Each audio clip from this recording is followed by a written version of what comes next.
some of the really high rolls from a Pexis Blast can change things up a bit, because there are a lot of good 5-drops that can just flip the game on its side. Like, I've actually won this matchup as mage just because I rolled Mizaki and then I just killed him, you know, like straight away, and didn't give him the time after that. So it's a pretty big deal. But let's see how it goes. So far, Viper getting off to as good a start as he could hope with that Incanter's Flow. And AyRoK has some more thinking to do. Yeah, I think holding on to the Felmore here makes sense, but don't like any of the other choices. Cold Card Pack Runner, it's a little bit slow. Missing a 1-drop going first is not ideal. Obviously, AyRoK did technically throw away a 1-drop with Wound Prey, but it's probably the outright worst of the options to play on turn 1, so I don't begrudge him doing so. It is going to be just a tad slow here for AyRoK as, yep, roll of the eyes. Look, add it to the montage. Indeed. Yeah. I will say as well, like, Pack Runner feels a lot worse. I mean, that's a nice pickup with the Adorable Infestation, but Pack Runner without coin also feels a lot worse.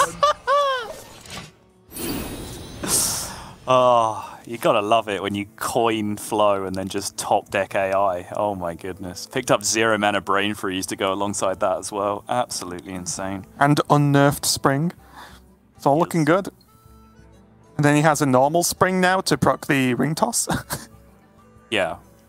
Which, by the way, like, on the Incanter's Flow Refreshing Springwater dynamic, people always talk about how, like, well, when you've played Incanter's Flow, Refreshing Springwater used to gain you 1 mana, right? You'd pay 3 for it, it would get you back 4. No, it gains you 3 mana because you've played Incanter's Flow.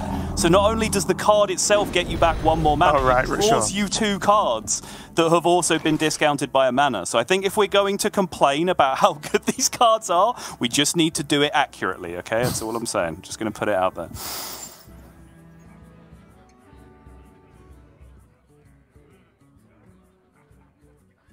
AyRoK, I wonder. A little bit off there with positioning, I would say. I think that Pack Runner could be a little bit different, but it does summon the minion naturally, so there's always going to be that general problem.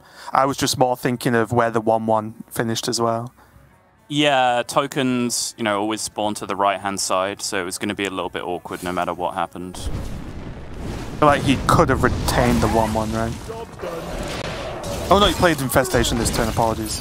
Yeah, that's a spell spawning token as well. For some reason, because I was looking at Viper's hand, I thought he'd played the Marcel Cub somehow, so yeah, ignore me, I'm being very silly. Just unfortunate outcome.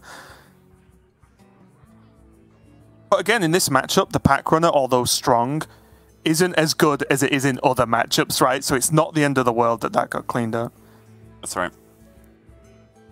Let none survive. The important thing here is the damage, and AyRoK does honestly have a lot of it. He has to make the decision now as to whether this Ringling's Rifle and the 4 damage that represents is worth potentially missing 2 damage from the hero power this turn. As early as that seems to start thinking about that, you do have to start thinking about it here. I think I like it, but yeah, it's going into a Pexis Blast as well, isn't it? So you know, or at least you're expecting there's a chance that there's minions coming on the board soon anyway. So I think that whether it's Freezing Trap, whether it's, you know, whatever, just getting it down right now is probably just worth not pressing hero power. Yes, and I think I would still take Freezing Trap here. It looks weird on an empty board, but yes, the situation that you describe is exactly what I'm thinking about as well, where a Pexis Blast comes down this turn, or in Viper's case, Refreshing Springwater into a Pexis Blast comes down this turn, and then you just already have that dealt with, right? At some point, you're going to be seeing some minions come out on the board, and I don't think you're particularly interested in interacting with them, particularly if Viper then just leaves them sitting around and doesn't want to trade into the Freezing Trap, because then you have those minions guaranteed on board for the Rhino to rush into, right? Which is sometimes something that you can be lacking in the matchup. Yep. AyRoK, I believe, went for Open the Cages, though, which is, I'd say, a greedier pick. He's a more optimistic pick, right? He's saying that he's actually going to get to stick minions to the board and pay that off with an Animal Companion, which is kind of interesting. I think that's very optimistic, actually. Oh, it says explode! I think I would have even preferred, like, Snake Trap over that. I'm just going to ruin up face.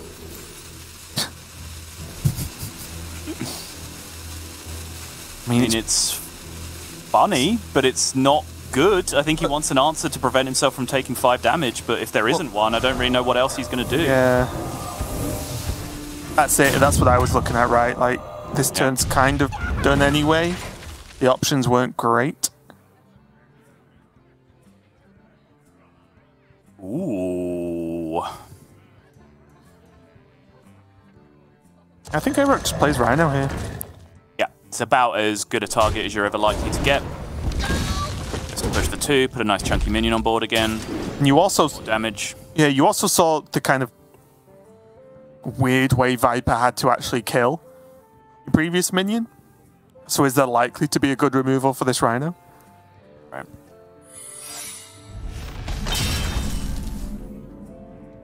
Also, Barracks kind of rubbish now, right? Yeah, both quick shots in hand. Wife not in deck.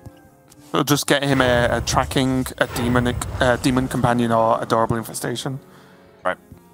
Which is yeah, pretty rubbish.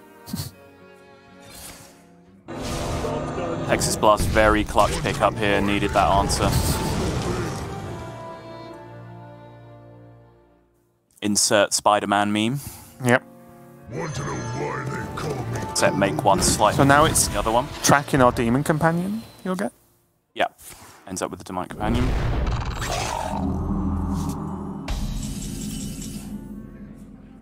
This is not the speed you want to be playing Hunter at here.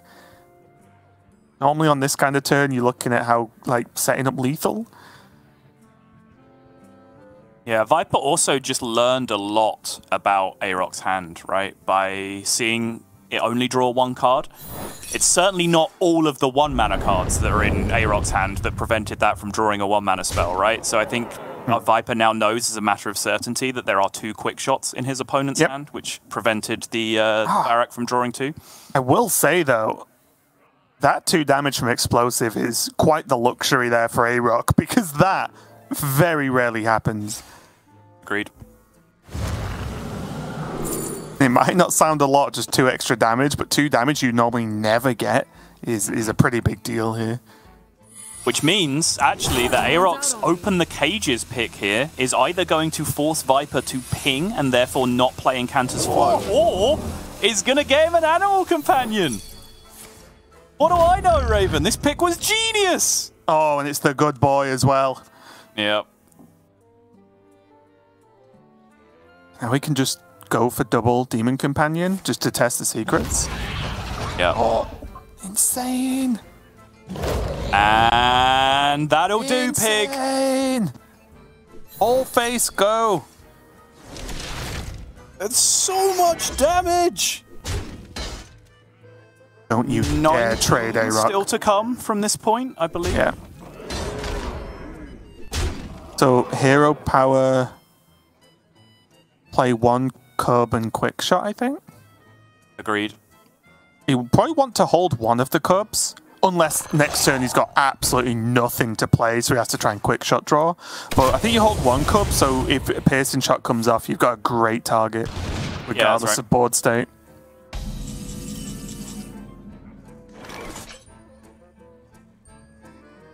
Now Viper, can you get lethal this turn? Because you're going to need it. Somehow, I suspect not. But also, his natural refreshing spring waters have been played, so there's no realistic way to cheat that much mana, I don't think. Also important to note that Viper should know that Flame Strike is just never enough here. True. Yes. Again, if he's made the deduction that I was suggesting on the previous turn, but at the same time, like, what's the alternate play at this point, right? Like, ring and leave the board up, that's not going to get you there either. Well, AyRoK's, I guess I'm going to say optimism paying off for him greatly there.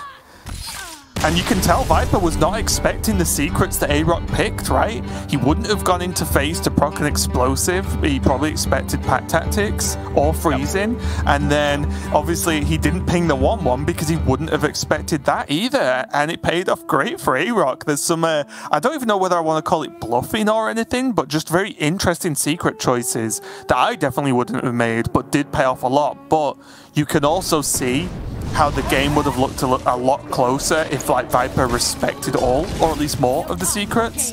And for example, even just ping the 1-1 instead of flowed, then suddenly there's no hover, the turn gets a lot slower. Maybe AyRoK just wins anyway because of his draws, but still, that was a really interesting actual game of Face Hunter versus Mage. It was, and I think the secret dynamic in general is pretty interesting in this matchup. I've played a lot of both of these decks in this metagame, and I think the secret choices are very interesting and sometimes quite counterintuitive. Admittedly, AyRoK went way outside even what I was thinking about there with the Open the Cages pick, and it paid off huge.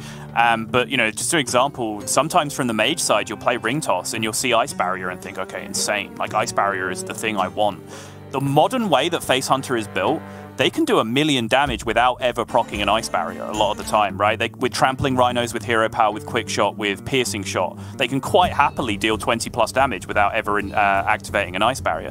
So sometimes, in terms of just saving health, Counterspell is a better card than Ice Barrier in terms of resisting against Face Hunter. So there's a lot of little interactions between the secret there that really change the way that matchup plays out. And I think you're absolutely right. Viper was expecting Pack Tactics, Snake Trap, all those kinds of things, right? Instead of what he ended up with, which was the Explosive Trap and Open the Cages combination. And the Explosive Trap, Open the Cages combination combined together perfectly to give AyRoK exact lethal with both of those secret choices adding damage to his race clock at the end of the game. So it just worked out beautifully. Yeah, really, really big deal there. AyRoK getting 1 win under his belt so far. It doesn't mean he's going to be on Face Hunter once again, and he will be going against Viper's Miracle Rogue. Viper choosing that Rogue over the Paladin for the matchup, so that's going to be an interesting one. And honestly, just looking at the decks right now and what's left, obviously AyRoK's favoured because he is winning the series so far, but I think just as you just start to match these decks up, it'd be very, very happy if I was AyRoK at this moment in time. Yeah, I think particularly, again, because he has that little True Aim Crescent twist in his Hunter, which I think is, again, a very smart adaptation to Last Hero Standing. Again, I think we saw a little bit of variation in builds of people back when we were playing Conquest, and some people were bringing Face Hunter. I think there was a build that, I was saying really isn't it. Like, this is not the build you should be playing.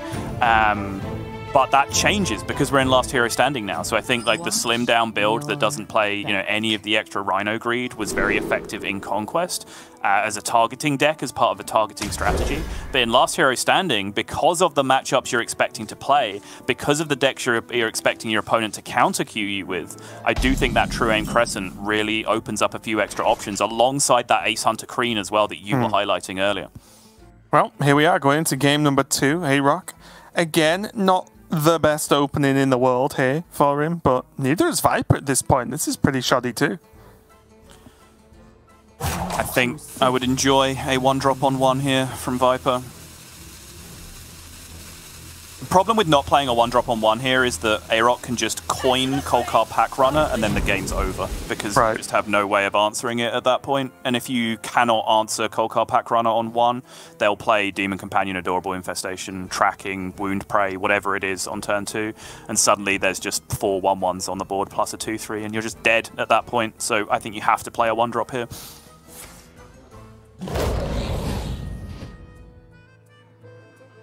Ooh. Not bad. I think it would have been really interesting to see what would happen if he had the 2-2 taunt, because then it's whether he could actually think about coining Adorable Infestation. It would leave him pretty dry for next turn, but again, this Hunter curve is quite low, so it's always likely you're going to draw a playable, especially with this hand, right? Right.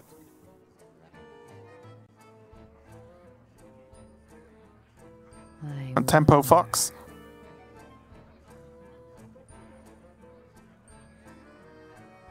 Kind of the same deal, right? You need it, some kind of board presence to be able to deny the big swing turns from your opponent. And I just don't even know what's Secret Passage going to do. Nothing. Hero Power, then just maybe with Prize Plunderer does enough. I guess that's another question. Whether Hero Power now, then Foxy Prize Plunderer gets the job done. Okay. I guess by having the dagger up, if Pack Runner were to come out here without exactly Adorable Infestation, he can at least clear up the Pack Runner this turn. Yeah.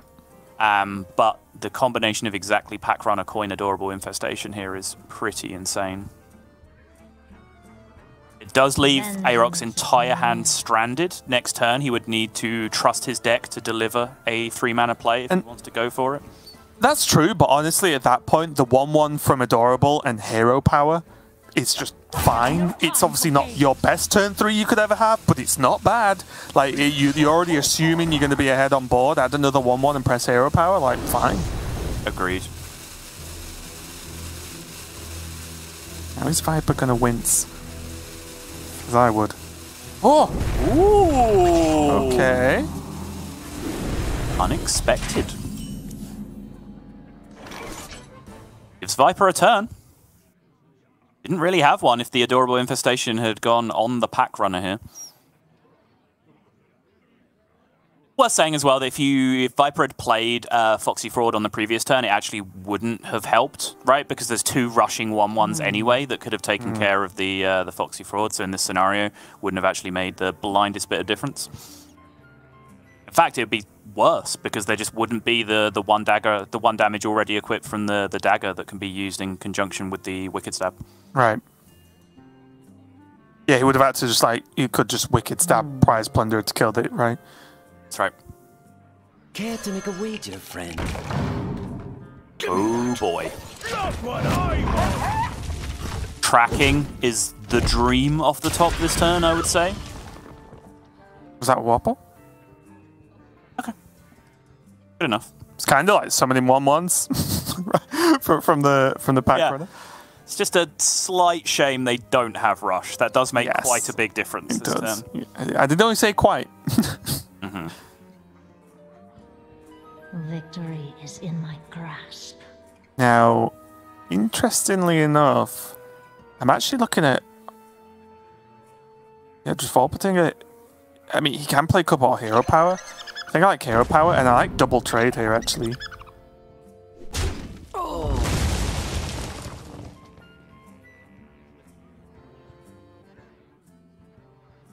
Yeah, the trade is very anti-Face Hunter, but it does play around some specific things like Shadow Step, for example. Tenwu as well, I imagine. I think as well, the trade sets up Warsong Wrangler into Volpatinger, right? Which then buffs the 2 on board.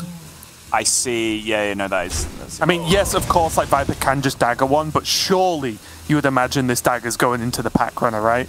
Right. So then he gets 2 3/2s that get to attack that turn instantly, and a 3/4 on the board. Very true. Yeah. Unless he draws exactly Volpatinga, which then, okay, you just take the Rhino buff.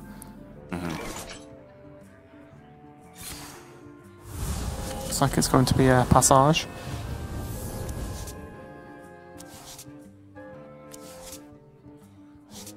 All right. Oh, the pause. And none of those. Shooting Star was the dream. Shooting Star still can be the dream off the second One Thief. And honestly, the game might just live or die by that Shooting Star coming off the One Thief here, because the damage is about to start ramping up very, very quickly if Viper cannot find a clear this turn.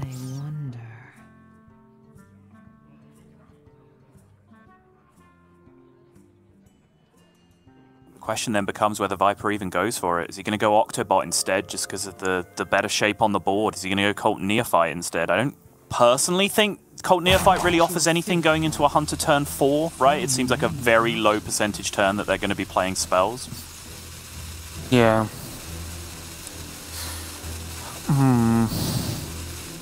Efficient is sufficient. Okay. I like getting the Octo. It's something that Hunter doesn't want to and kind of can't really deal with that well.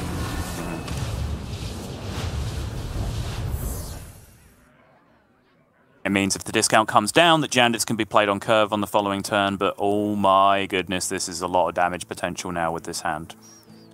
As Raven was pointing out, Warsong Wrangler buffs the minions wherever they are, so it does mean that the Warpating is on board. We'll get the buff as well and attack for extra damage. Still not able to cleanly answer the Octobot, but they're able to cleanly answer the face, and that's what matters. Yeah, and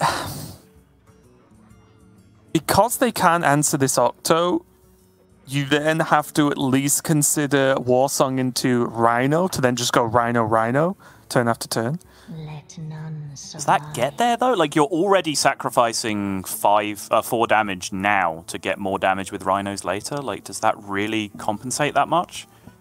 But you're also drawing the second rhino, right? Yes, yeah. So you get like 2 extra damage on 1 rhino, and then an unknown amount of damage ranging from 0 to 7 off the other rhino, right? Depending on whether or not you ever would have drawn it over the course of the game. It's kind of hard to quantify. Yeah, it's tricky though. I mean, you know, Volpatinga is like the step 1, you probably just do it play.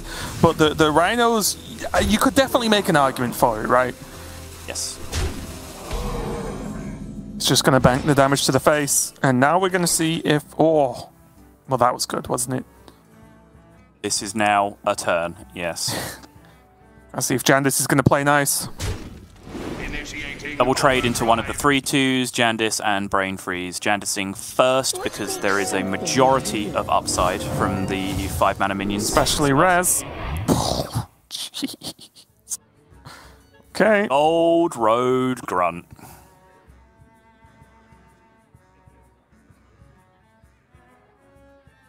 Remember when I said a Pexis Blast could turn the game around against Hunter because some of the 5 drops are a real problem? Yep. Yeah, same to be said for Jandis as well in this matchup. Turns out 5 drops are what just counter Hunter. It's just Ogremancer Gold Road Grunt. Now those, Raven, are some 5 drops. AyRoK wishes he took the rhino now. Victory is in my grasp. Yeah. But there is still a plan, right? AyRoK's on 30. Mm-hmm. And he's always got damage potential, right? Because again, the nature of Rogue's general minions is that they're small health. He has a piercing shot and a rhino in hand, so this game is not over by any means. It's just tougher for AyRoK. Yeah. Explosive Trap has to be the one here for sure, right? I think AyRoK gave a small nod as he saw it. Yep. I think it just has to be the pick in this position. Kills the Ogremancer. Kills the Ogremancer, kills everything apart from the Gold Road Grunt, which he can... It then reduces to a small enough health total that he can actually slam the Rhino into it and feel fine about that. Gotta be, right? He's surprised me once, but I'll be amazed. Yeah, it's Explosive Trap, okay. Makes the trade in as well, just to kill it straight up if anything is to go face. Like, Viper's like, so he set it up as if it's explosive, but I didn't think they were the secrets that he picked last round. yeah. Just freezing now, and he's like, what? Okay, I've tested for freezing, tested for pack tactics, tested for snake. Okay, it's open the cages again. Got it. Right, understand. What's really funny if he's like, okay, I'm going to test for freezing, he trades the 3/2 in. Netherwind's going to come down here from Viper. And no attack, he's playing minions first, yeah. But this also plays into AyRoK's plan, right? Okay, don't attack me. My hero power deals damage to the face. Attack actually need to happen? I think so, right? He wants to Rhino Jandis. Well, he could have just piercing shotted Jandis and just kind of moved on with his life. Right, I was thinking like maybe you just Adorable Infestation first to test the secret and then go piercing shot on the Jandis. Because it doesn't matter how many Ogremancer tokens you spawn, right? You have Explosive Trap up, so they're completely irrelevant at this point. If anything, filling Viper's board with Ogremancer tokens might be good for you at this point. Right. It means Alexstrasza or so on can't come down.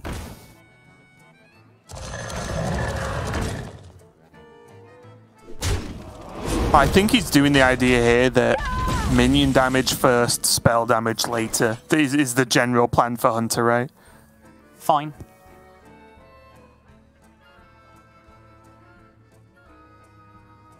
Because Viper has to hit AyRoK in the face at some point, so this Explosive Trap damage is kind of banked as well. Mm-hmm. So even though he's, I guess, by playing minions, he's allowing Viper to trade with these minions, yes, it's still always going to pay off for him.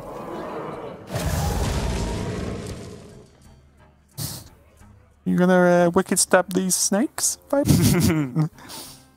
This is it, right? It's the kind of the catch-22 of the situation with Explosive Trap.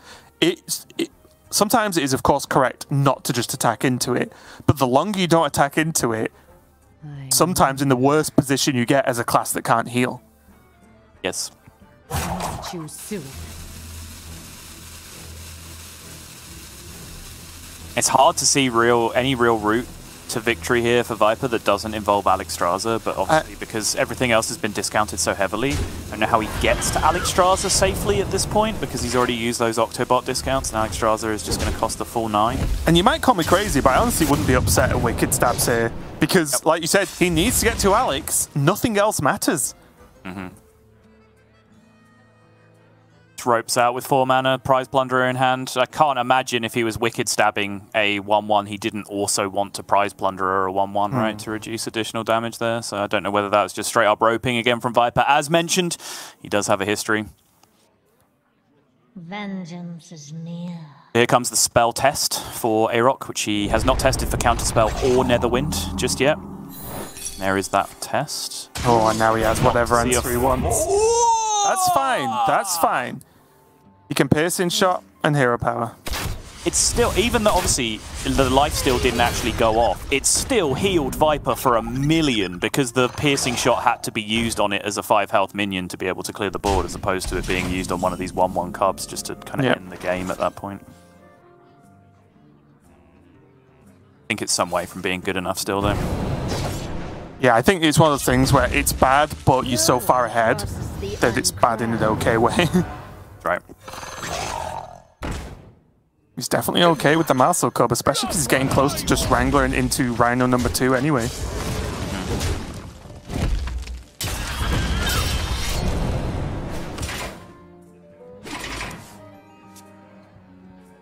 Hungry, aren't ya? Quick shot off the top. It is going to take him a few turns here to empty this hand, so that quick shot is really only going to be relevant as a source of damage rather than a source of draw a card. Yeah, most importantly, he can play Rhino, Hero Power, and Quick Shot next turn. Yes. Put it to face. It's 1 extra damage.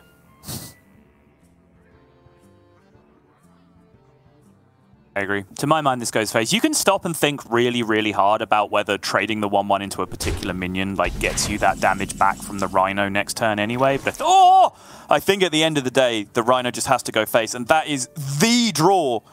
Raven, that's the only card in the deck that's relevant to Viper at this point, and I think we're going to see a pretty explosive reaction here from AyRoK after this Alexstrasza comes down. We are, but I think AyRoK, although being annoyed, he can still do this. He's fine. Yeah, absolutely, for sure. But Viper, this was needed from Viper. And one reason I really like not trading is you would imagine the Vanessa bumps the Kolkar, which puts the Vanessa at 1, which is a good target for Rhino at that point as well. So, but Viper doing some good trades there, keeping nothing on board. Roll the eyes there from AyRoK as the Alexstrasza goes down, but 17 is doable.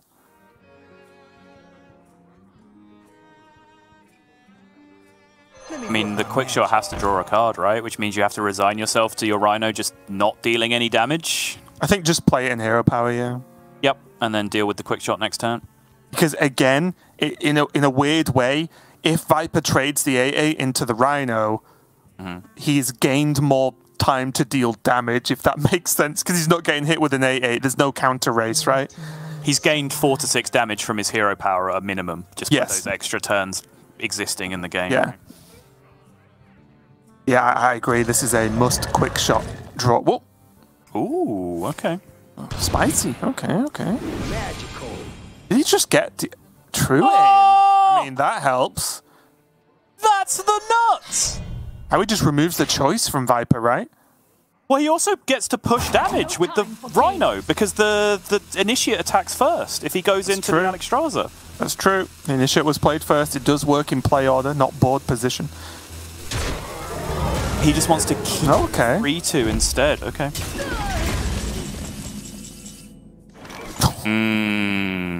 Not the one. Not the one at all.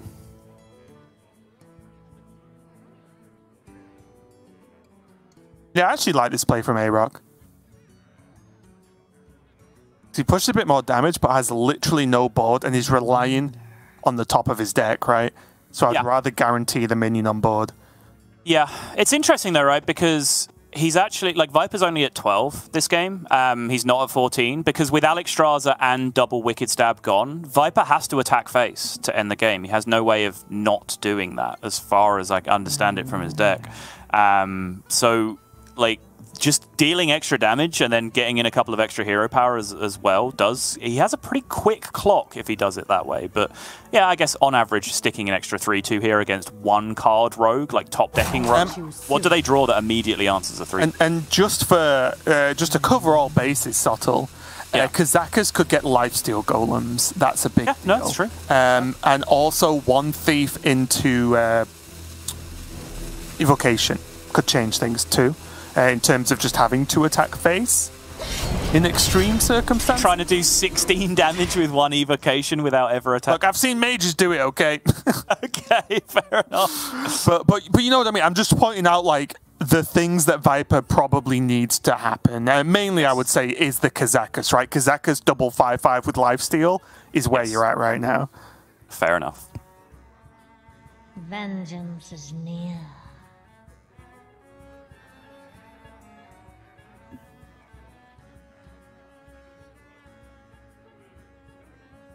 AyRoK desperately trying to work out what this card in the hand could be. And honestly, anything is the answer. Like, it's just not Secret Passage. That's basically what you've ruled out at this point. But basically every card in the deck requires some kind of combo activation. Not Secret Passage, not Kazakus. Yeah. Yeah. Everything else in the deck requires some kind of combo activation or requires synergy with another card to actually be powerful. So you don't really narrow down what the draw was that turn. It's why top decking Rogue is just such a miserable spot to be in. So many of the cards just require curving out. Well, there's your 2 damage. Ooh, there's the 2 damage. The next draw that's the important one, though. That'll do.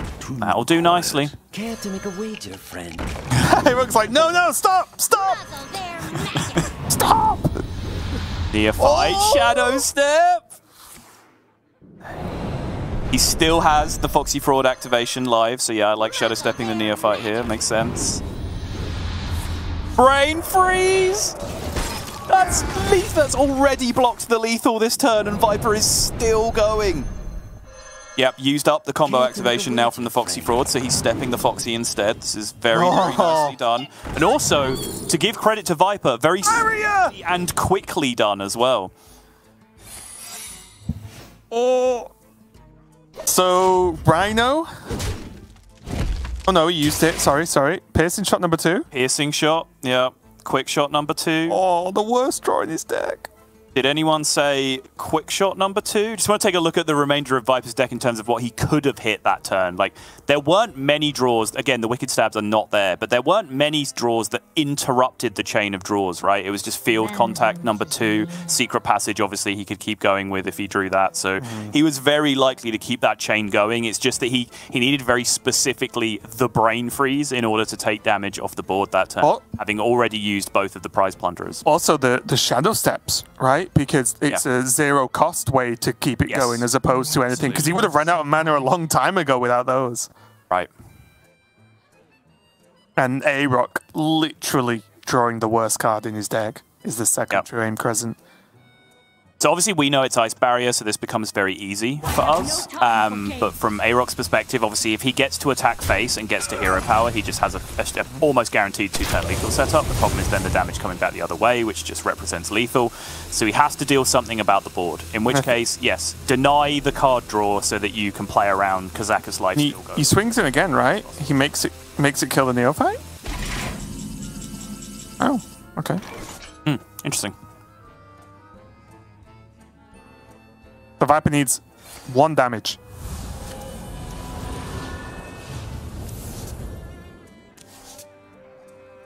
Oh. Kazakus. He can go for the 5 here, which I think is important, because if he whiffs, he would still rather have the bigger lifesteal, right? And I don't think anything else. Should he play field? Off this Secret Passage is really important to play. I'm wondering, could he play Field Contact 1? What's he looking for? The rest of his deck is like 10 Woo double Swindle. I guess it wouldn't be enough mana, right? It's like 10 Woo the 1 maker. Right. Yeah, like that he went for 5 here. Missed on +1/+1. Didn't see if he hit the lifesteal. Yeah, he did hit the lifesteal. Yeah, lifesteal deal 3 is huge. But he didn't get the 1 damage, right? Nope. So there's still what? There's still the piercing shot. Still the piercing shot. Tracking! Oh, you gotta press it, friend.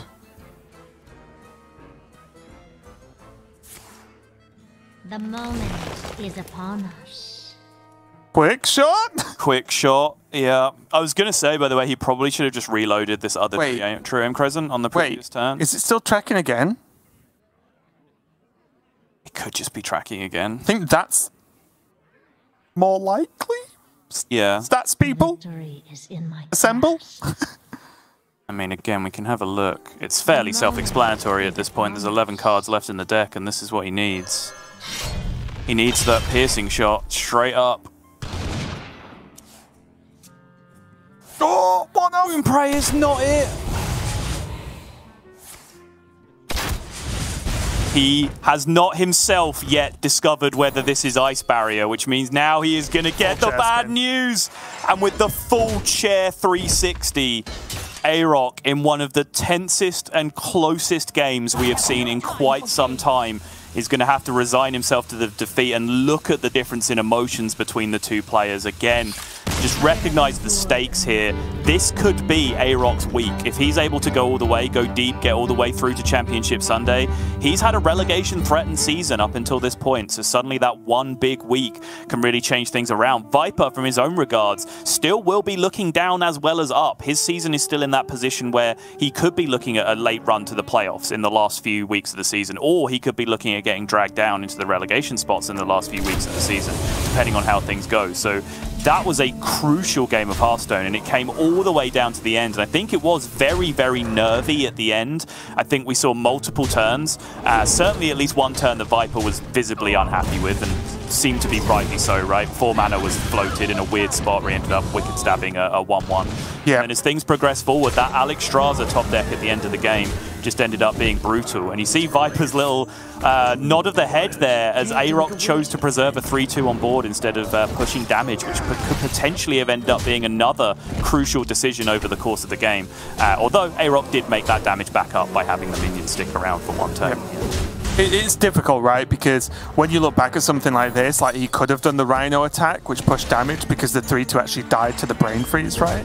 So it's like, well, all these, and he could have actually outraced Alex if you knew that the next card he was going to draw after Alex was a field contact that did nothing. So, you know, all this could, you know, can be discussed and changed. But for me, the big question was just whether it was tracking or a quick shot there, because someone just do the numbers. I'm not going to do it. But yeah, it was just wet because obviously tracking again into the guaranteed piercing shot was just always lethal in that out, because the second you play tracking, you know whether it's counterspell or not, right? So yeah, we'll have to see how that one works out. But AyRoK is of course going to be moving over to his Rush Warrior now to try and take down Rogue in a matchup that, again, as Rush Warrior, I do feel fairly comfortable in.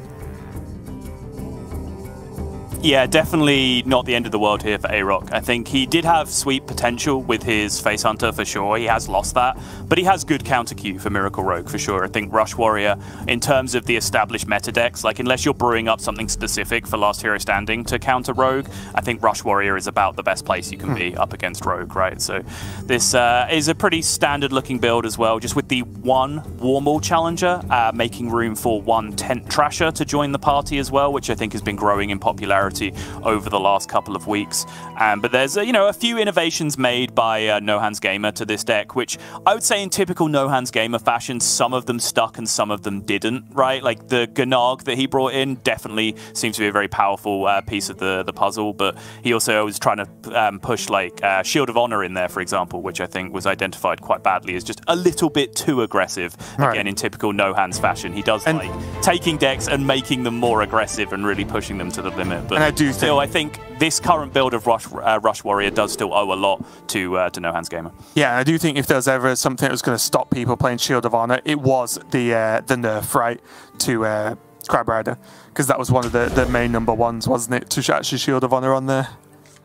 True. I think it was well and truly out of the deck even before that fact, though. Oh, yeah, there's always people like holding on subtle. There's always people I feel like the only good interaction it had was like Playmaker, right? When you just got a second rush minion on board that was immediately damaged because it was summoned with 1 HP. I think outside of that, it just didn't really have any good use, and it was a terrible top deck in the late game, in a deck that doesn't draw that many cards, so needs to top deck pretty well on average. Viper now just facing down a Parade Leader nice and early. I do like AyRoK coining it out and just saying, right, you know you might be in a world of trouble right now. Yeah, Crab Rider nerf coming into play straight away, though. Obviously, it will still do its thing this turn. Cannot answer the Octobot cleanly, but does still get to take care of it. But if you're not familiar with the nerf, if you haven't been keeping up, it's now Rush, Battle Cry, gain Wind Fury this turn. So after it's done its Wind Fury thing for the turn it comes down, it's no longer a Wind Fury minion. So it doesn't matter if they then buff it on a following turn. It can't smash you in the face for 1,000,000 damage. I do still like it though, because it preserves health on the 2/3. That's true, yeah. I just chuck the Crab Rider in, kill the Octo, have a 2/3 Parade Leader next turn.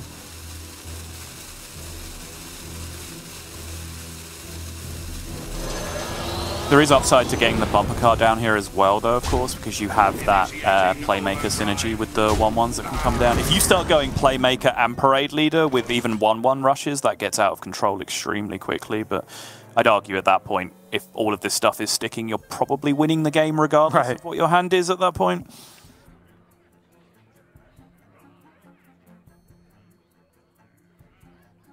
Bumper car's pretty solid here, right? For a Vanessa target, if you want to go for it. Yeah. I was actually even looking at Wicked Stab as well on the Parade Leader. Yeah. Just to get it gone, right? There's a reason it's coined out. It's not just because it's like a Crocolisk or anything. It's because just having it sat on the board, because it itself isn't dealing tons of damage, because it permanently guarantees the attack on the minions that are played afterwards. But it being there and just being avoided is a huge, huge deal for the Rush Warrior here. So I think get rid of it, play Vanessa afterwards, gain the car. Choose soon. I wouldn't even be overly upset at the Guardian Orc Merchant on the Vanessa as well, if you want to go extreme.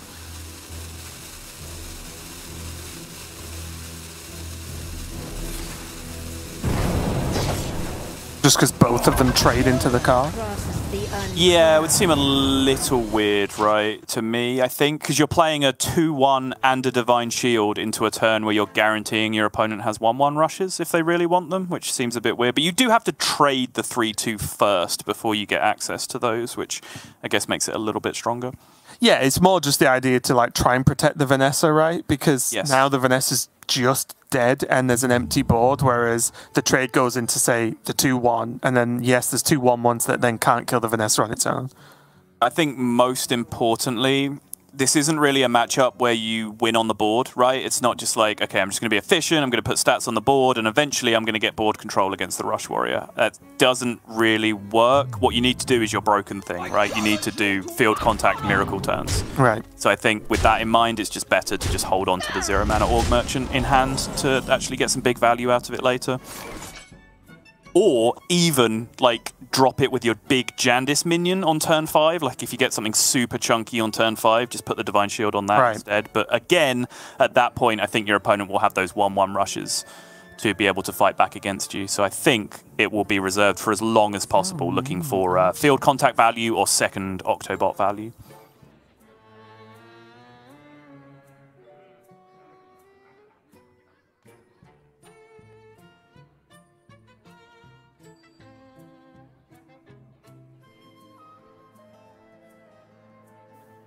So many options. Really uninspiring looking turn here for Viper, isn't it? Like, I wouldn't even know where to start at this point. Yeah, it's pretty miserable. Yeah. Cult Neophyte, if anything, if you want to look at getting any value out of it, you'd want to play it into their turn 5 to deal with their most likely conditioning turn. But even then, like, who really cares? Cult Neophyte just sucks in this matchup, right? It's just not getting anything done. That's kind of why I'm wondering whether, do you just play it as a 3/2 body, right? And just give something for it. It's weird to say give something for AyRoK to trade into, because that's generally what Rush Warrior wants. But It does actually trade relatively well as a 3-2 on that board. Yeah, you can see Viper just forced into playing a fairly ugly turn, not looking happy with it at all, and I can totally understand why in that spot. He does end up committing the Org Merchant, and I don't think that walks back anything I was saying about how much he would like to hold on to it. You can see on his face, he's not happy with what he's been forced to do that turn, right? Are you a fan of just having a more adventurous playmaker play here, and just like doing that with the Darkmoon Riders?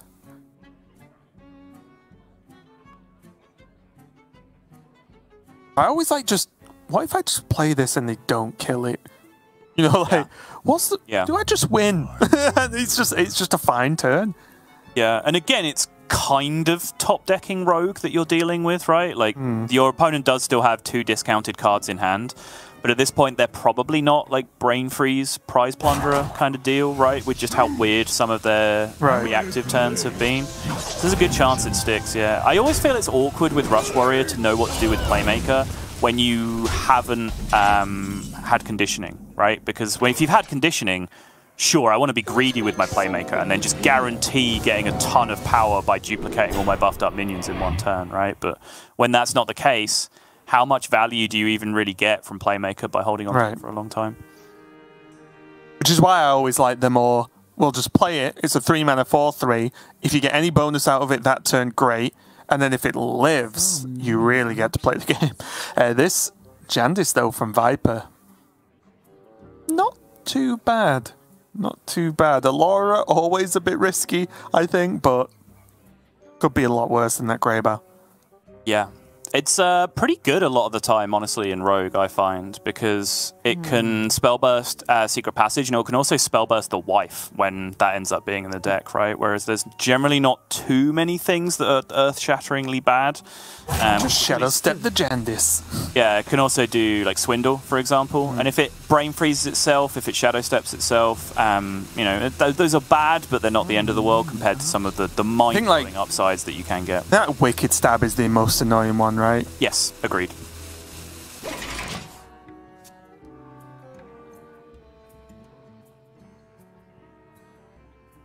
Well, there's a Greybow problem that needs to be solved here. I am currently unable to solve it. I think we all are. Wow. This game just got looked really bad for AyRoK all of a sudden, doesn't it? Yep. Yeah, sometimes this just happens, right? Your opponent plays Jandis and you just kind of lose to it. No conditioning is the big problem here. It is, absolutely, yeah. If there was a conditioning this turn, then yeah, conditioning plus a couple of Darkmoon Riders this turn, and then you roll into like maybe Playmaker Crab Rider all buffed up on the following turn instead. And like, yeah, you'll still end this turn behind, no doubt. But there's a plan, right? But you have the ability to swing back over the course of a couple of turns with no conditioning. Yeah, I just don't see it. That's just a test to say, like, I'm going to see if my opponent was an idiot and put it on the wrong one, in which case maybe I have a chance. But no, Viper's way too smart to have done that.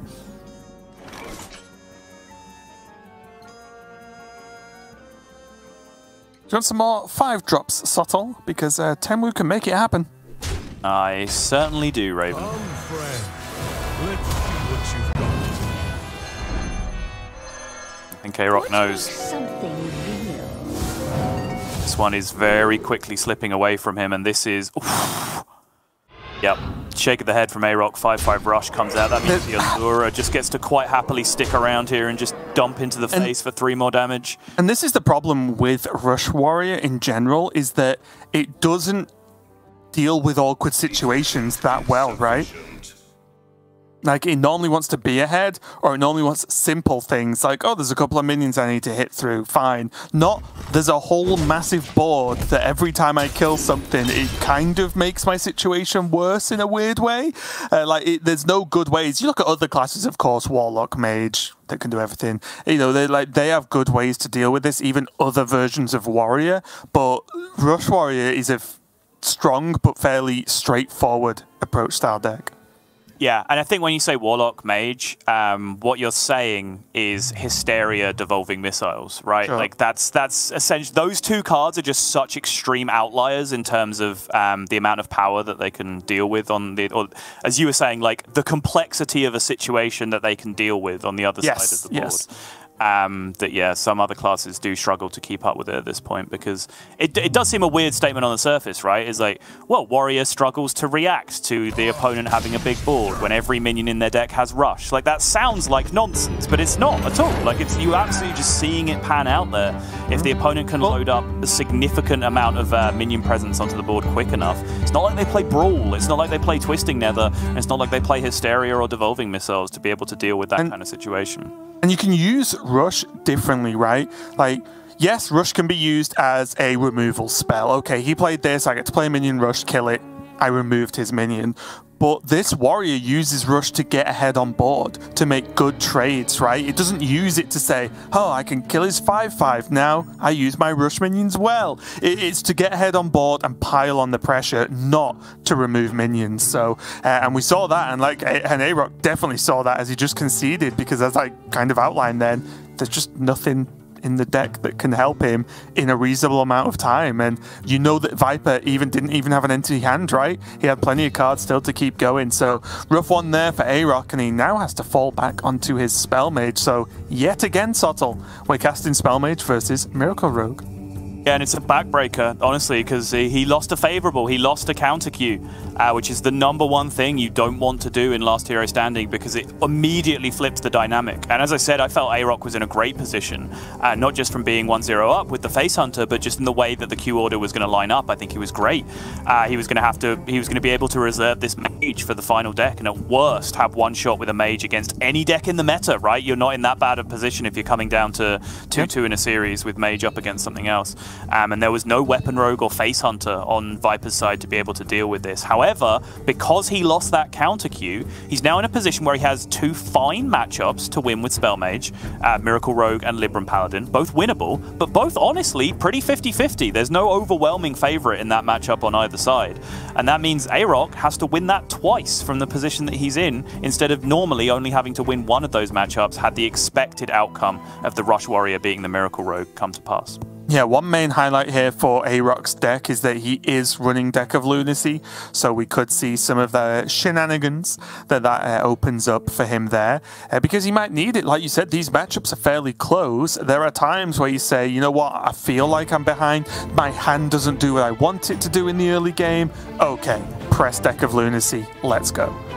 And I will say specifically for the Paladin matchup, if it comes down to that, Viper has kind of a classic Libram Paladin with no secrets in the deck. And I do think Deck of Lunacy is a phenomenal X factor in that matchup, because the burn plan can obviously get shut down by Libram Paladin if they put a good draw together and manage to play 4 Libram of Hopes over the course of the game. That can be a huge problem to deal with. Deck of Lunacy, just the amount of boards that generates, Paladin really only has the tools to deal with 2 boards in total, right? Like with Libram of Justice and Barov sometimes, depending on how deep through their deck they're going to get, because they're not going to get all 30 cards to play with every single possible board clear. So your ability to just do broken things with Deck of Lunacy, I think, is a very worthwhile X factor in that matchup.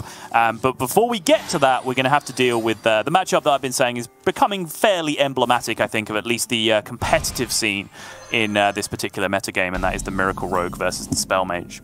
Yeah, and I think Viper will be wanting this secret passage to get some work done, because for now his hand is extremely slow. It's the nuts if Octobot comes off the top next I mean, I can tell you that much. Isn't every hand the nuts if Octobot comes off the top? But this one in particular is just perfectly roasted, lightly salted nuts. Boom! Well, you were really excited about that, weren't you? Look, I've come full circle on Octobot. It used to be my most hated card in the game, but now I've taken the if you can't beat them, join them philosophy and just started jamming Rogue, and now it's very much the Brooklyn Nine-Nine meme that Derek posted. So I haven't had Octobot for long, but if anyone tried to take it away from me, I would help them and myself. It's a good one. Here though, Brain Freeze. What's the name of the actual dog that she has in this? I feel like it's a human name, but I honestly can't remember. Not sure. I think it's Arlo. If I was. Oh, that does sound like that does ring a bell. Yeah. I do know it's not Nikolaj. Sorry, Raven. Nikolaj. Nikolaj. No. So Nikolaj. I think I'm doing it. You're not. Not even close. Is this time for October?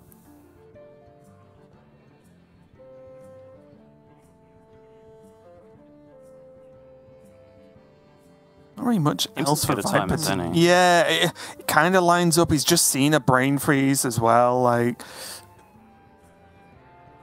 it seems good enough. It's not hitting the best cards you could ever hit, as in, you know, it hits a secret passage which has much lower impact. The prize plunder is fine, but it's not hitting the cards that will then draw more cards, but it hits it in some high impact cards. Kind of just want to play it and self-activate it this time with the prize plunderer, yeah. And then so from here, so you're playing around combustion and devolving missiles and all the stuff that can actually deal with the Octobot on this turn, which there are lots of, like spell damage, brain freeze, even you can add to the list. And now from here, you just go coin Jandis, and then the turn after that, you just have secret passage plus 5 mana to do something additionally powerful. And ideally, at that point, you've hit swindle or something right off the secret passage, so your hand actually refills to give you options for the following turns. I think it should curve out fine. It does look like it adds up to me, and AyRoK going to respond by killing off the prize plunderer. Get another refreshing spring water. And the ever rare single Incantus, not Incantus Flow, the Cram Session for 1. Only one play. See a Jandis, play a Jandis. Yep. AyRoK knows. It's been the story of the series so far. Like, you know, it's brutal to boil it down to this, but AyRoK really has lost this series to Jandis up to this point. So, yep, you can obviously. The reaction is extremely sarcastic. I am so surprised. Yes, but he's extremely justified, I would say, in feeling hard done by in this series so far. Reminder, this expansion launched with this card costing 5. You know, I can tell you it's happening right now in Viper's camera. He's checking AyRoK's deck list to see if he plays Shooting Star. Shooting Star, isn't he? Yeah. Obviously, Combustion is the punish anyway if you put the illusion on the Twilight Runner, but playing Combustion adds to the stack.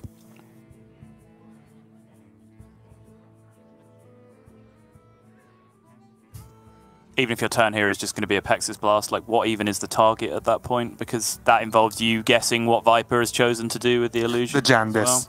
Don't let him Shadow Step it. Yeah. Probably just like a Pexis and trade the minion into the 4/6 if the illusion doesn't proc. Yeah, sad times. Okay, that helps. Helps a little. It's a small little bonus, isn't it? Yeah. I'll take it. Do you get to play around that Tenwu, play around that Shadow Step now? I mean, it's no 1/1 death rattle. Oh, that Krastenov. AyRoK will not know for a number of turns how important that Krastenov ended up being. But it was huge.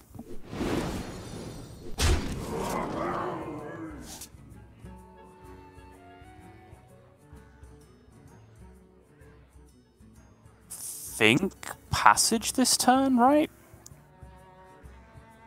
He's going to hold it. Interesting. I would have felt like this is a passage turn. I feel like the contents of the turn is relatively underwhelming here. Oh, wants to just go again. Okay. This was the possibility. I'm just not in love with the rest of the turn, if you're doing this. Okay, sure.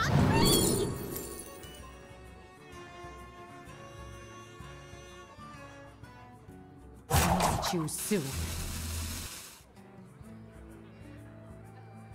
Just a quick disconnect here, but we'll get that sorted for you right away. But that was really interesting, actually. It's not often you see a minion get replayed like that. Obviously, it can generate Viper additional cards, but now it's kind of susceptible to devolving missiles, for example, right? Because it's not normally from a Jandis susceptible to that, because you don't really want to devolve it into a minion that isn't weak, and then you have to deal full damage to it. But the replay, we'll see what happens, but it's a decision I've not seen often come up. Yeah, so how often do you get a Twilight Runner from Jandis, have it survive, and then have a Tenwu in your hand for that option? All the time. It's a very rare scenario to come up. We'll point out, as you'll see when we get back to the board state, that once again, combustion positioning has fallen to the wayside here, as Viper currently has a 1-2 in the middle of his board between the stealth minion and the much larger minion on the other side. Which obviously combustion doesn't then kill the stealth minion at that point, but even if you think about then devolving missiles coming down, right, and it hits center once and the stealth minion once, you're then having probably a 3 or 4 health minion on the outskirts of a devolved 1-1 in the middle of your board. So like these things do compound if you do get the positioning wrong over time, but see if that ends up mattering for Viper. As I believe I think it was his webcam that ended up freezing up there, so hopefully with the way our day's been going, we don't have another major issue here with one of our players, and he's able to reconnect soon thanks to our wonderful tournament reconnect feature. And as if by magic, as soon as I say it, Raven, it appears we are back. It wasn't a major issue, but it probably is going to be a mage issue for Viper now, as he does have to take down AyRoK to win this series. No? I thought I'd try it. You got to throw it out there, haven't you? You're laughing, so it's not that bad. Yeah, it was. I was laughing at you as opposed to the joke. I mean, I guess is the. It's kind of what I do. True. Oh no! Bad news. Bad news for Viper. And I honestly, like, again, obviously we can't talk about gameplay right now because there's not a lot happening. So instead, just think about the mental torture that this is inflicting on both of our players. I would say particularly on AyRoK at this point, because I think he's the one visibly more frustrated by the series, and probably rightly so with the way that the Jandises have been going. So even though he's not the victim of the internet issues or whatever's going on here directly, I still think he's the one that's probably in most danger of just going on tilt from a situation like this arising. And it's very difficult when stuff like this arises to keep a cool head. And we spoke yesterday about, having internet issues, regardless of whether you're in a tournament or not, is very frustrating, as I'm sure you all know. But when you're in a tournament, the only thing you want to happen when you enter a match is to sit down and play it and get up and go when it's done. Do you know what I mean? You will know what I mean because you've competed, but you don't want distractions. You don't want people knocking your table if they're walking past, or things like that going on. You just want to sit down and play and then finish. And internet issues, even though it probably is frustrating for Vibe because it's his internet, neither player wants their match interrupted, right? Which is what's happening. So definitely frustrating there. Again, we do have the reconnect feature, so we will, or should, be able to dive back in with no replays, losing anything but a bit of time. But yeah, it's still a close game as well, because AyRoK still has plenty of stuff to respond. But Viper, again, with the hand he has, is going to start collecting some more of those resources, right? And start pushing. Yeah, for sure. And I think obviously this is a fairly modern development even. Like back when I was competing a long, long time ago, when Lorinda was a mere slip of a lad of 52 years old, we didn't even have the reconnect feature. So if a disconnect happened, like, you were just kind of screwed. Like, you missed your turn at a bare minimum, probably, if you ended up disconnecting in a position like that on an online tournament. So at least there is hopefully the ability for Viper to get back in time and, at least finish out this turn. But yeah, you're right. The game is certainly still in the balance. My fear for AyRoK right now is that he doesn't have Incanter's Flow going, and that his hand is extremely clunky. He has like 4, 6, 5, 1, 5, 4 in his hand right now, and he's only going into his turn 6, which is just a ton of mana to be trying to spend at that point when none of it is discounted. Whereas Viper, you can imagine if he's going to draw 2 more cards off this Twilight Runner that he's just replayed, very soon he's going to be hitting, a field contact turn, another Octobot turn, getting a 6 secret passage off that 0 mana secret passage that he still has in his hand. Like, to me, Viper's position is just a little bit more fluid overall, and that can potentially spell disaster for AyRoK here, who looked in such a comfortable position just a matter of 20 minutes or so ago. Yeah, and it's really tough, isn't it? Because as you mentioned, Viper's drawing, he's gonna soon be able to play on that weakness of Mage, right? He has Alexstrasza available, and then the Wicked Stabs. All he has to do is a bit more damage. Oh, here we go. All he has to do is a bit more damage to AyRoK, and suddenly Alex and 2 Wicked Stabs, and this Fireball he's got in hand, will just end the game over the course of a couple of turns. So very, very difficult indeed. It does look like Viper's back in after a quick restart, and hopefully we're done for the day, Sol, in terms of technical issues. And I suspect he will just sit here for as long as he possibly can on his turn, just to make sure that everything remains stable before he actually hits that end turn button to send it over to AyRoK, which I think is absolutely fair in this spot.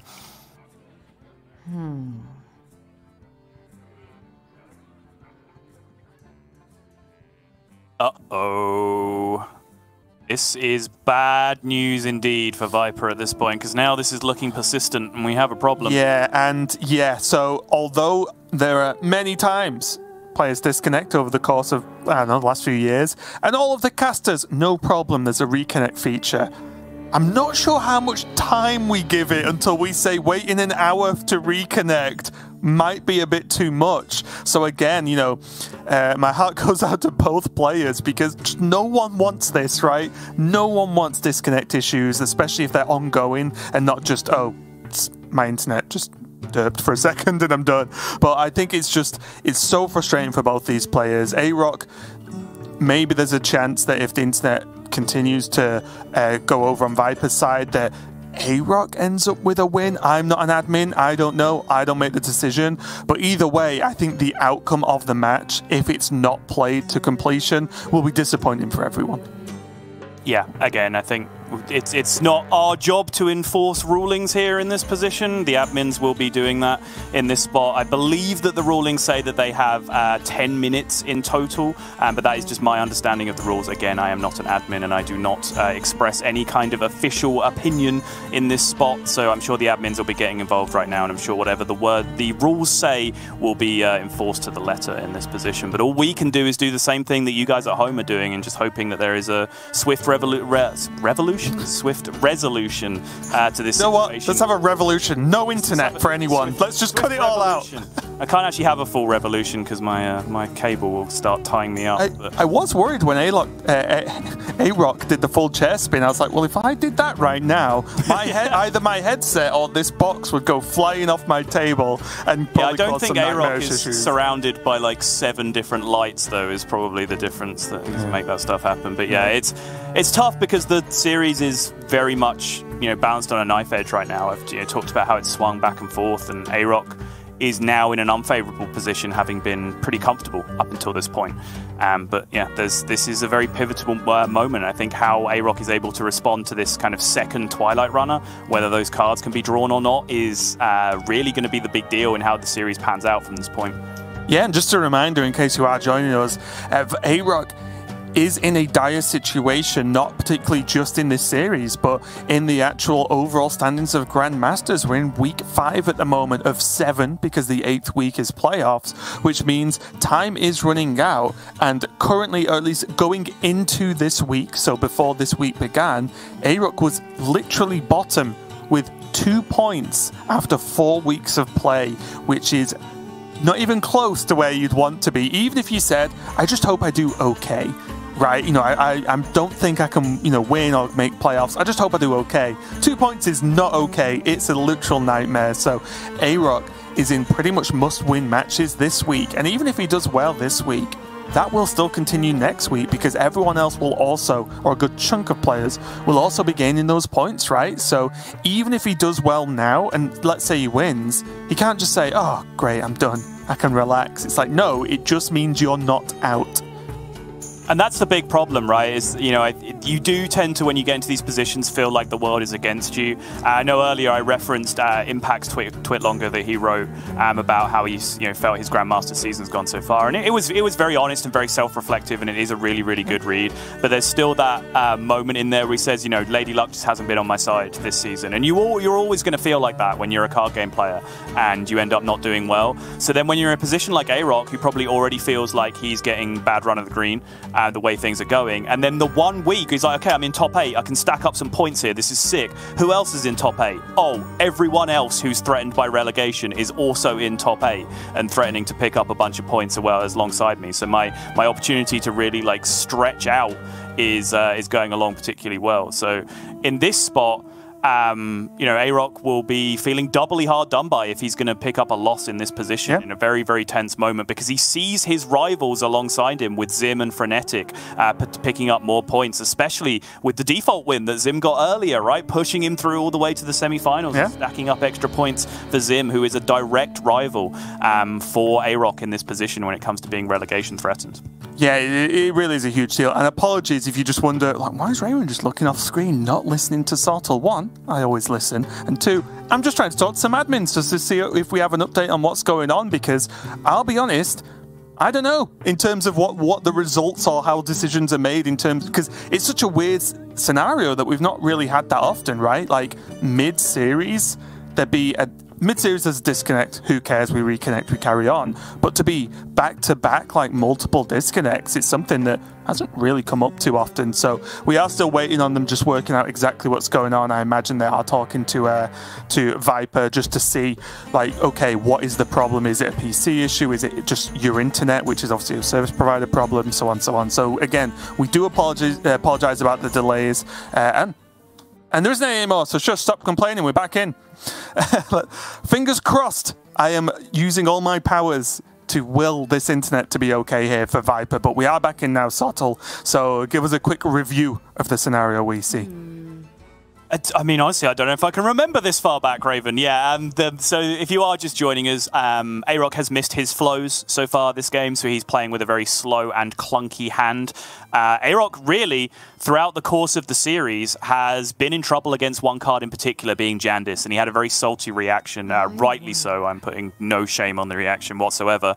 When Jandis came down again, discounted and coined out on turn 4 this game, offering up the Twilight Runner, which Viper has since Shadow Stepped with the Tenwu and then replayed to try and pick up some additional card draw. I did seem a long time ago question the positioning around Combustion at the time, but there ends up not being a punish for it in AyRoK's hand, and it looks like he's just going to allow that Twilight Runner to draw some cards here.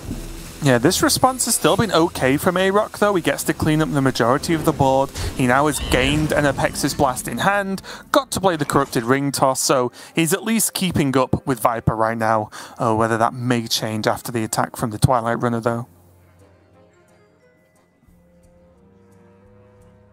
It's quiet. Too quiet. Maybe field contact start. Viper has a lot of options here, but again, of course, has to jump the hurdles of whose secret is it anyway. That's one way of saying it, yeah, sure. Yeah, it would have been a weird turn if that had ended up to be Counterspell, right? There was no real test for the Counterspell. He just went Foxy Fraud and threw the Swindle into it, at which point, if that does get Counterspelled, he would have had to have Secret Passaged to then keep the turn going, looking for a different combo card to take advantage of the Foxy Fraud activation. Oh, now there's Prize Plunder and Shadow Steps. Give me that. Be able to deal with this if Viper chooses to. He could hold the Shadow Step, but I don't see a great reason not to clear this 4-1 off. Care to make a Yeah, I like it. friend? Foxy Frog can come down again. He did consume the combo activation with the Prize Plunderer on the previous, so he's just now going to Shadow Step the Prize Plunderer, drop it down, deal with the 4-1, draw 2 more cards, Smash Face, Ice Barrier activated, which is the other secret. Everything wrapped up in a nice little silver bow for Viper that turn. Very, very clean turn. But as I said, could have been an extremely different story if that turn had started with Counterspell going off from Swindle.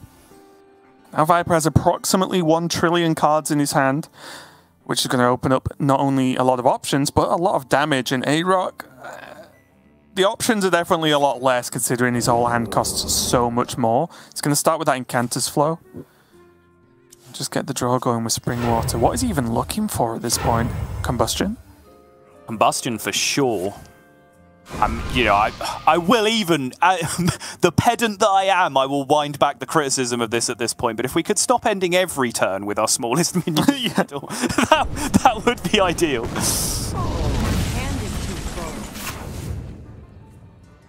Best he had in the end, though, was to drop the Combustion on the right-hand side to clean up. I mean, at this point, is AyRoK kind of okay with this Twilight Runner being on the board? It's like, yes, fatigue yourself. Yeah, there's only 5 cards left, obviously, but there's also 5 more damage going into the face here this turn. You can see both of these players are just in agony with the way this series has gone at this point. I did get word as well that it was, or seemed to be, a hardware issue, so Viper's actually switched machine. So he's actually on a different machine now, so hopefully that will not continue. Got it. I wonder. Just giving his other PC a quick punch. It's like, I can't believe you've done this to me. Oh, wait. Did I speak too soon? Is he disconnected again? Like, from his reaction, that's what it feels like, right? But obviously, we're not seeing that in-game at the moment. But he's about to rope out playing 0 actions, and he doesn't even look like he's looking at the game right now. AyRoK's annoyed, which I understand. Viper's annoyed, which I definitely understand. I don't know. This is just... It's the last thing we want. We just want some good Hearthstone here. We just want the players to be able to play.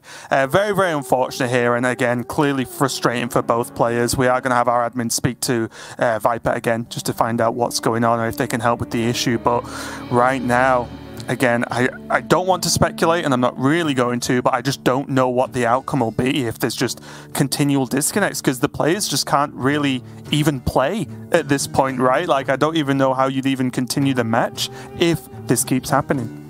Yeah, again, I'm not an admin and I have no official capacity here, but, you know, I do know what the rules say, and it is based on amount of time that you are disconnected for, at which points the penalties go on increasing. And obviously, with each disconnect that Viper is experiencing, the amount of time that he is disrupting the tournament for is increasing as well. So, can you just imagine someone's there with a stopwatch? I mean, kind of, yeah, that's probably what they have to do. Just go back, check the VOD, time it. Just, I mean, if you're going to enforce the rules to the letter, that's probably what has to happen, right? I'm sure, you know, the admins are very busy making sure that the rules are enforced as they are written, which of course is important for tournament integrity. But no one wants to see this happen. And, you know, I said this earlier, like, I'm glad that we had the KC Yarla series in the middle, right? Which is just good, sick, solid series of Hearthstone, because no one wants to win the way we saw in the opening game, the opening match with Zim progressing with a death win, and no one wants to win the way that we're seeing here with, you know, potentially admin rulings coming in for game loss or whatever else in our third match instead. This was only our view, of course, but what's worrying me a lot right now, Sottle, is the majority of that turn happened before a disconnect kicked in, which means that if Viper were to, like, reconnect now, I believe he'd probably be halfway through the rope, maybe more so at this point. Or the turn would just be over, depending on when the game's decided it disconnected, which means, I mean, there was one heck of a turn coming up. Basically, there was so many cards, so much mana. He probably could have drawn his whole deck if he wanted to, depending on what was left over. So, like, the turn and the game was pretty much in Viper's hands at that point, with the sheer amount of things he could have done. So, and it's just a real shame. It's just, I don't want to, you know, be too grumpy, but it's been a pretty disappointing day so far, honestly, Soto. We had a death win match 1, a good series, as you mentioned, match 2, and now just what I would deem almost worse than a death win, which is just a raw, frustrating matchup where neither player's just feeling happy about it because of the disconnect. So, real shame so far. We are just waiting on an update. We're not just talking about things and not telling you what's going on for the fun of it, I promise. But until we dive back in, should we at least jump into just quickly giving some sort of preview for Tice versus Frenetic, because it is another big matchup we've got coming up? It is, and it's a real top versus bottom story if we, you know, are going to advance to it quickly. With Frenetic, one of those players, as I was talking about earlier, AyRoK will be frustrated that the week he ends up doing well, everyone else around the bottom of the table ends up doing very well as well, and that's Frenetic is in that category. I believe Frenetic started 4th from bottom at the start of the week before any points were added. So he's looking at a big opportunity to get up there and really challenge for some mid-table positions, drag himself out of that relegation zone. Yarla, on the other hand, has planted his flag to say, okay, I'm doing great this week again. So that means, Tice, if you want to stay in the hunt for being in first place, you've got to match footings with me. And I think by far they've been the two most dominant players that we've seen in European Grandmasters this season. I think Yarla you can put in that category over a large period of time since Grandmasters began and even before that.